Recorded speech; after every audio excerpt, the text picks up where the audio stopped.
মিরন বিশ্বাসঘাতক মির্জাফরের 3 পুত্র। জ্যেষ্ঠ মিরন, মেজ নাজমুদ্দৌলা এবং কনিষ্ঠ সাইফুদ্দৌলা। মিরন পিতার মতোই দুশ্চরিত্র, ব্যভিচারী, নিষ্ঠুর এবং ষড়যন্ত্রকারী। মির্জাফরের সঙ্গে অন্যান্য বিশ্বাসঘাতক রাজ অমাত্যদের যোগাযোগের কাজ করতেন মিরন।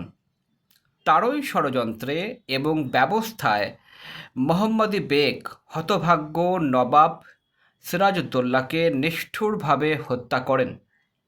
মিরন সিরাজউদ্দৌলার মধ্যম ভ্রাতা মৃত আকরামউদ্দৌলার পুত্র মুরাদউদ্দৌলাকেও নিষ্ঠুরভাবে হত্যা করেন।